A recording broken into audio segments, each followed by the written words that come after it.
So today, we bring you another story that shocked all South Africans.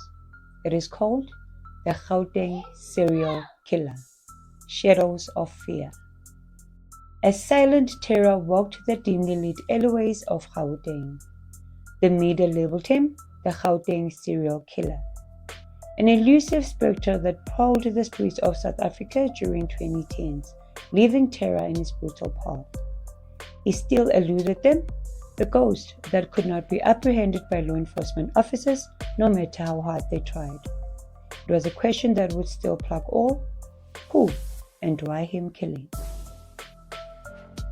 In the early 2010s, Gauteng, South Africa's main economic hub and home to Johannesburg and Pretoria, was plagued by a string of brutal murders that seemed impossible to solve.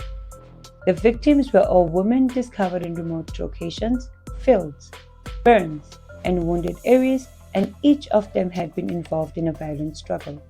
The pattern was obvious, the barbarity far too heinous to overlook. The killer had managed to elude law enforcement for years, as if being sheltered by a dark power. Inflamed by the rising body count, media interest was keenly focused on her case. Communities were gripped by fear, with each unsolved case fueling the story of the Gauteng serial killer. There were multiple witnesses' accounts of a mysterious figure skulking around the city at night, but details varied. Even with the increased patrols and awareness, the police could not understand how he was so elusive like a ghost. The crimes were widely covered by the media because police meshed all of three murders from the forensic evidence which they believed to be associated with one another. A distinctive ligature used during strangulation and an unusual symbol carved into their flesh. His idiosyncratic calling card, a serrated X of sorts torturing as if it were doing the twist. Yet, despite this link, the murderer's identity was unclear. When they found a survivor, someone who had seen the killer and lived to tell, tensions escalated. Her testimony was chilling. A slithery, cold-blooded predator with calculating eyes who apparently thrives on inflicting fear. She explained how, for days on end, he had shadowed her. Waiting to pounce, she got away by the skin of her teeth, but it left a mark and scared her half to death. This new piece of intel led the police to launch a citywide manhunt in Gauteng for this killer. The public wanted to see justice done urgently, and the police were under pressure. But by the day to weeks, and weeks into months, the inquiry ground to a heart-sparking headlines of anger and recrimination. Experts speculated, ranging from a very organized, detail-oriented criminal to someone with trauma-induced psychological disorders. He was also profiled as a guy that easily fit into society, like a chameleon who can be anyone, anywhere. The narrative, however unchanging in its progress, would not go away. The media kept the case in front of everyone, reporting that there was a potential killer at large. The survivors and the loved ones of those lost were left to grieve in a seemingly never-ending manner that was constructed by this now labeled monster who held on to his freedom.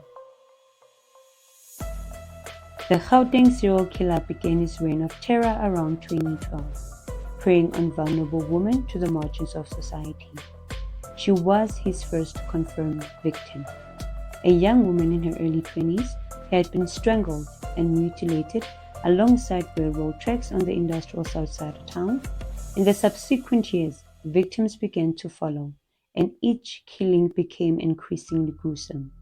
The killing methods were professional and ritual, marking a long-term compulsion source of the killer.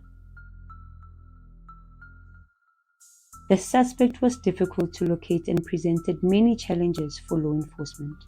His familiarity with the region, as well as his ability to elude detection, convinced me that he was no mere petty thief. He was believed to be military trained, By some, a local with an inordinate knowledge of the community. For years, there was nothing, and the Gauteng serial killer seemed to vanish as quickly as he showed up on the scene. The killing ceased, but the dread remained. Was he dead? In prison for another crime? Or had he been just holding it off, waiting for the most opportune moment to strike once more?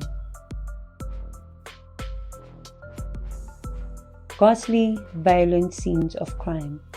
Blood spatters, ripped clothes, and everything looked so empty as they walked through the abandoned ones. His calling card, an X marked into flesh of his victims, perversely symbolic that he was not only still alive and well to kill at it, but also laughing with every gory slice. Each lead was seen as a breakthrough, but result after result ended in anguish. Accounts of flying shadows, disembodied voices echoing through the darkness, and an eerie sensation that someone or something was watching only increased. The police were lost in shadows, rumors. At every crime scene, decay hung in the air to fuse with wet earth and rusting steel at junkyards. The fear that the killer would strike again at any moment was in their hearts, which contrasted with the cold, unyielding ground where he buried remains of his victims. The story from the survivors stirred further hopes, then dashed them as the killer fled once more. You could feel it, the terror in her voice, quivering as she told us about how close to death Maya had come, and every word saturated with fear. Neighbors reported hearing faint cries in the dead of the night, but nothing was there when they checked outside. Some remembered a figure, tall and cloaked, standing off at a distance, waiting for his moment, but no one could give a good description. He was kind of a ghost that would disappear as soon as it showed up.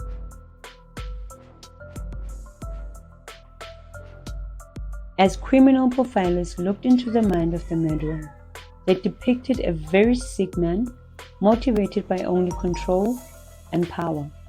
They also suspected that his selection of victims had been anything but random.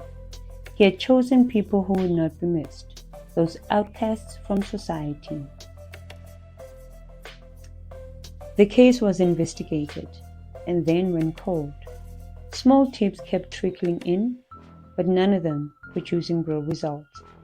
Every 5 years or so, the authorities would review all the evidence again, in the hope of a new lead, but that was as close as they ever got to solving the Gauteng Serial Killer, a haunted part of South Africa's criminal past.